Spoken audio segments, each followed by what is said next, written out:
So I'm here today just to give a short presentation about what I do at university.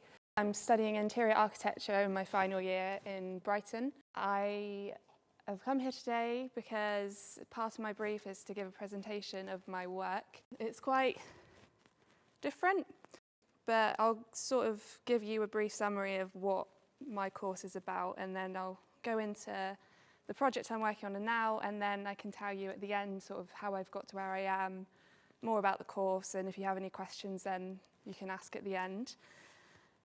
So I'm just going to jump right in. So interior architecture is kind of the reuse and design of existing structures to create spaces for the users.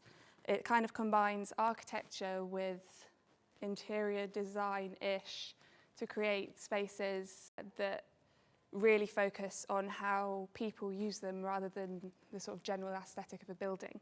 So combining the architectural knowledge and creativity with storytelling, the course is incredibly broad and leads into so many different creative fields. So the course works by, we think of sort of programs, I guess you could describe them as, that are based around the briefs that our tutors give us. So this year my tutor's brief was to pick a polemic or a current issue that I'm passionate about and to create a program based around that. The program I'm working on is fictional, but also incredibly relevant to you guys. So my program is about the education system and how the young generation don't challenge and explore enough. This is mainly, I believe, because of social media and the amount of opinions and in many cases lies that are broadcast to you on a daily basis. I'm sure all of you have heard about Brexit. When the referendum voting was happening, the amount of people on social media sharing their views and opinions led to a lot of people regurgitating these almost lies to others and then voting and regretting their decision afterwards because their opinions weren't properly informed by the truth. That's great. Sorry, guys.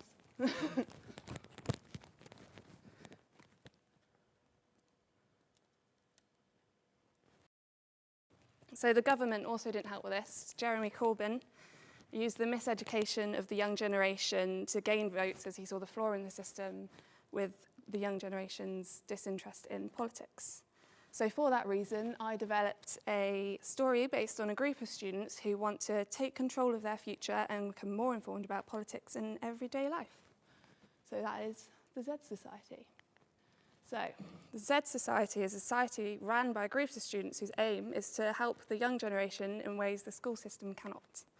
So they help other students gain an interest in politics. Their aim is to wake up the generation into realising they need to escape social media and the information they receive to challenge and form their own opinions and beliefs. The idea is that they hold protests and gain a following to sort of spread the awareness of their beliefs of the education system and the young generation.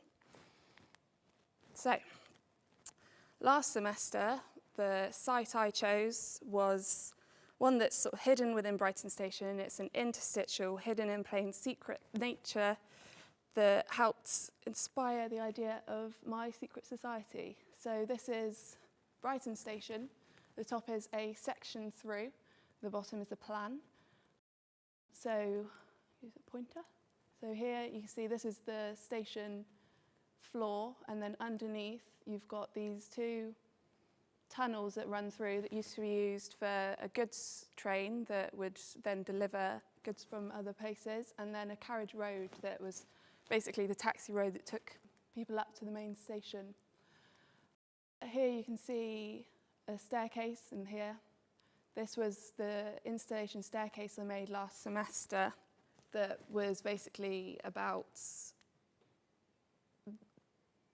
getting up and through the site into the top of the level of the station, playing with the different levels, and also sort of a visual representation of the education system and starting out as a child, and you're sort of a sponge and you're ready to take in all this information, and then you go through education and sort of come out the other end and you're kind of like, whoa, what am I going to do now?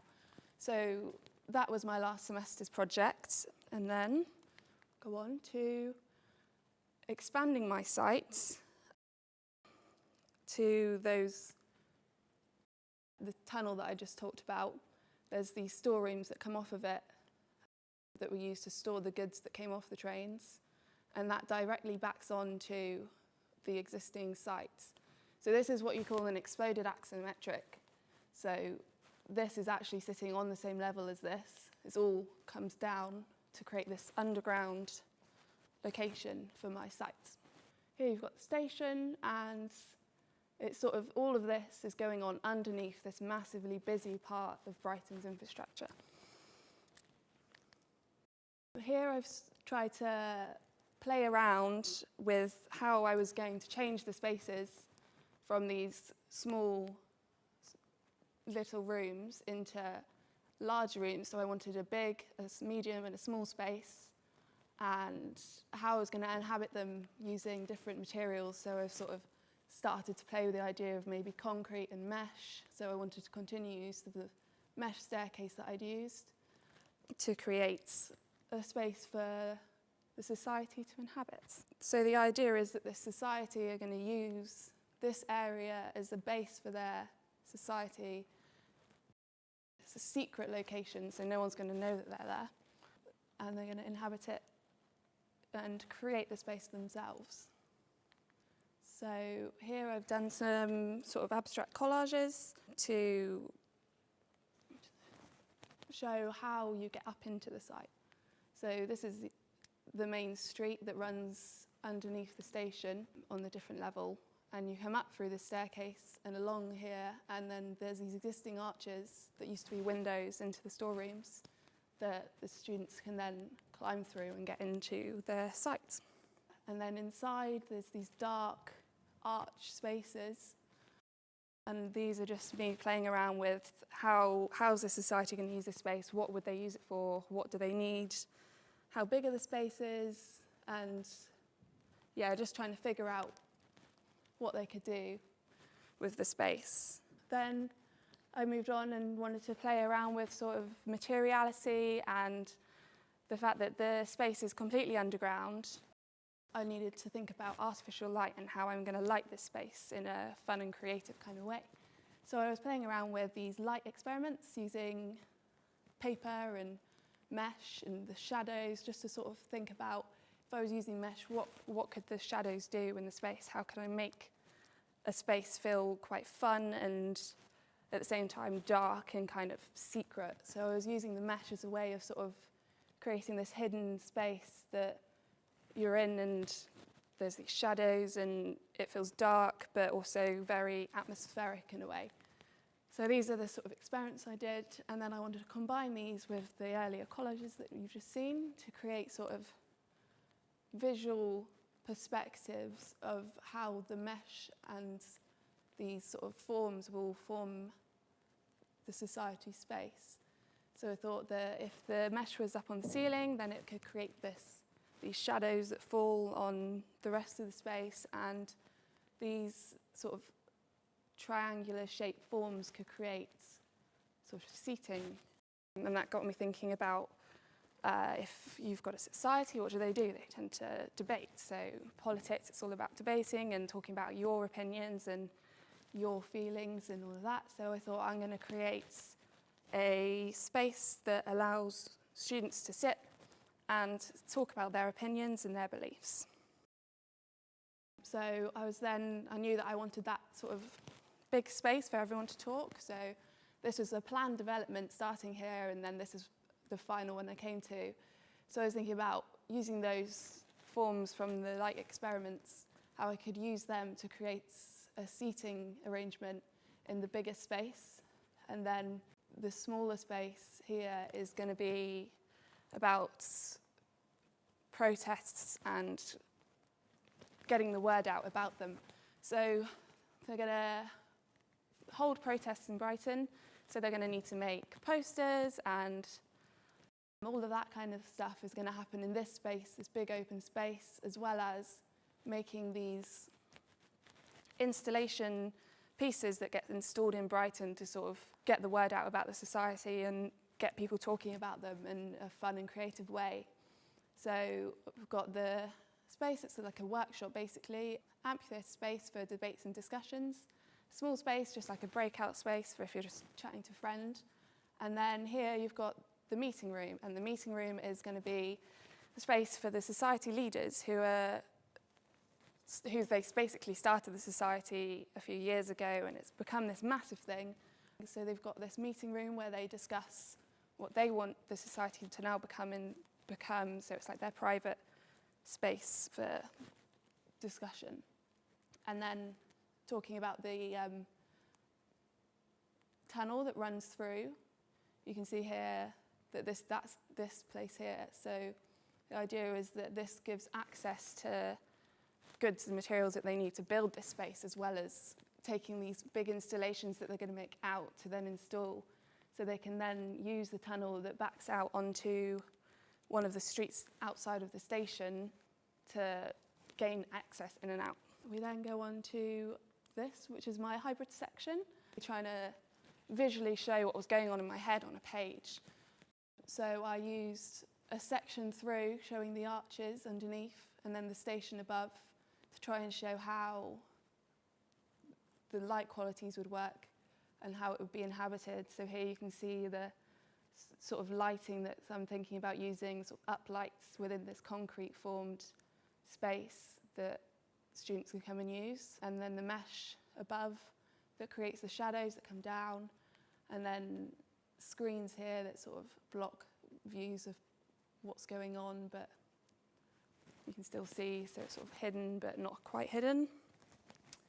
And then we go to my 1 to 20 scale plan of my final programme. So here you can see how the staircase runs through the site from last semester.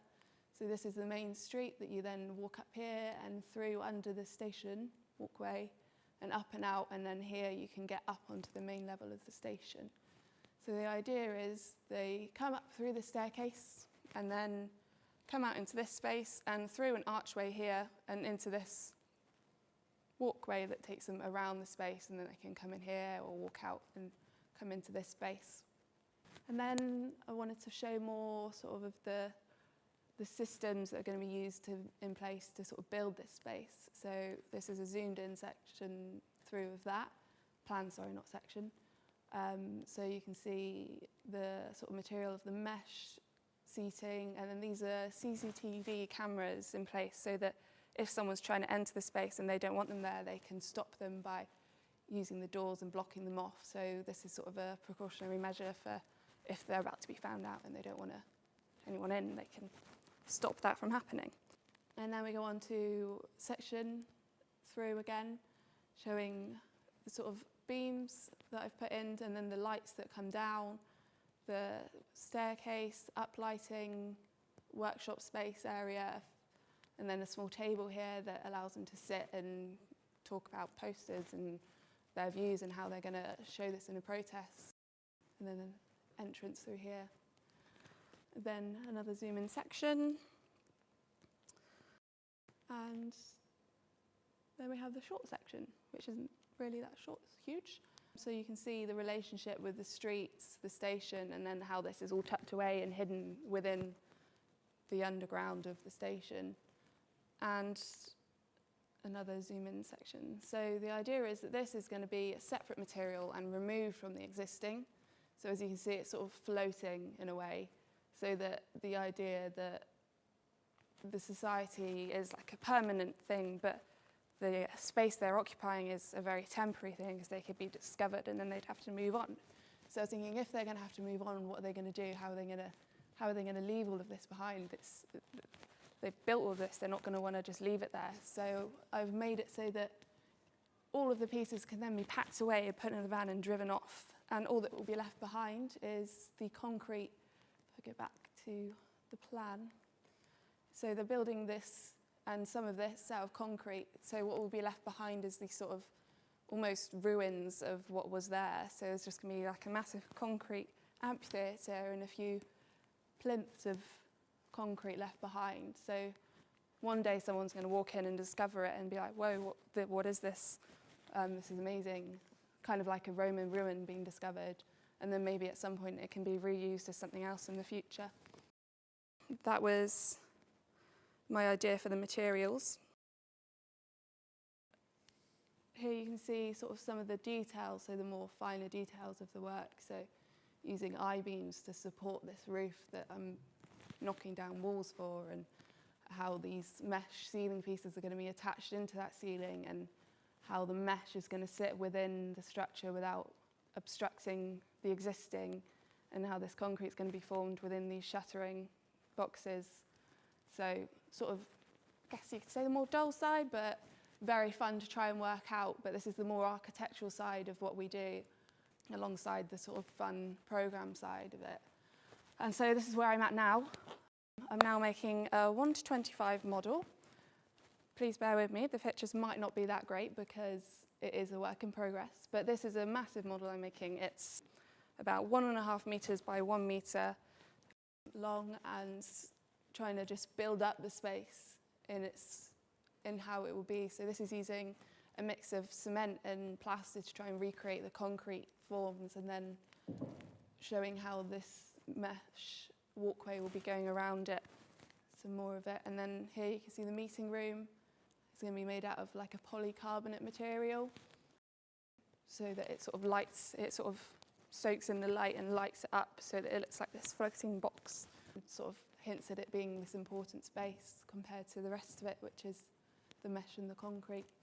My plan is using the model to then take photos of it, to sort of create perspectives, to try and get you into the space, and then I'll inhabit them to show you how the space will be.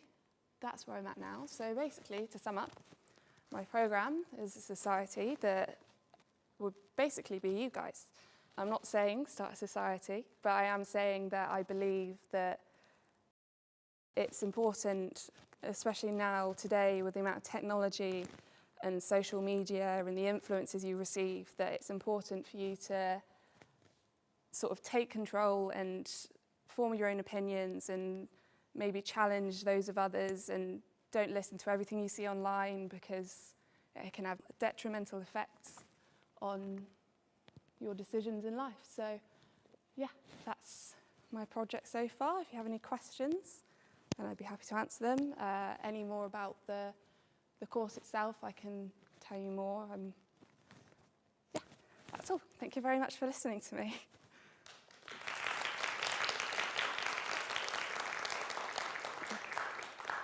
Does anyone have any questions? Can be anything. Go for it. Are you planning to do this in real life? No. It is fictional. I'd love to make it. I think it would be a really cool space if it was actually made, but unfortunately I do not have the budget or the licensing to go and break into the station underground and form a space with it.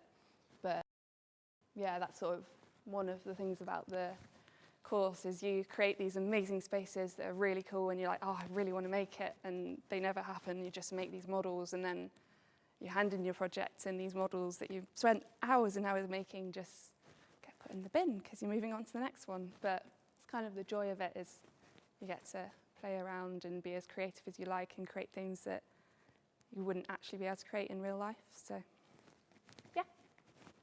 Anything else? Anyone have other questions? Yeah, so I came to this school. I left in 2012.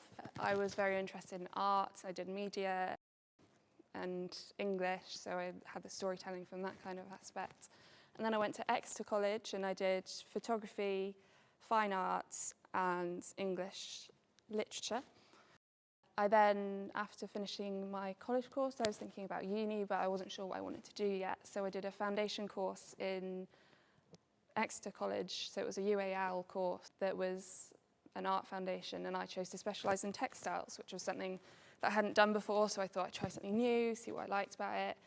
And then I was speaking to my tutor and talking about what I was going to do about going to uni, and I said that I'd always been interested in spaces and buildings rather than sort of the fine art creative side. I wanted to sort of combine the creativity with my love for buildings and creating these amazing spaces that people can experience.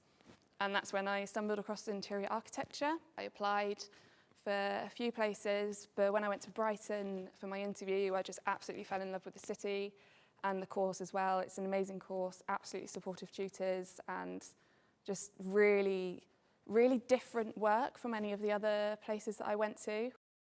They were a lot more broad, a lot more creative, a lot more storytelling compared to some places which were a lot more architectural based. So it was, you must build a cafe here, go do it, rather than here's a brief, you have to choose a polemic and you have to go find your site, go for it, go crazy, do what you want to do. So although my project's very much politically based, we've also got there's projects about sort of the future of the high street, because it's a current issue at the moment, what's going to happen to the high street now that everything's sort of going online. There's people looking at social housing. There's someone who's doing sort of a installation design piece based in a car park where they're creating this theatre space within a car park. So it's so open to interpretation. You can really take anything you're thinking about and just put it into a project and really show your thoughts and your beliefs and whatever you want to do. But yeah, if you want to ask any more specific questions, I'll be happy to answer them back in the class like Miss Rhodes said. But yeah, thank you very much.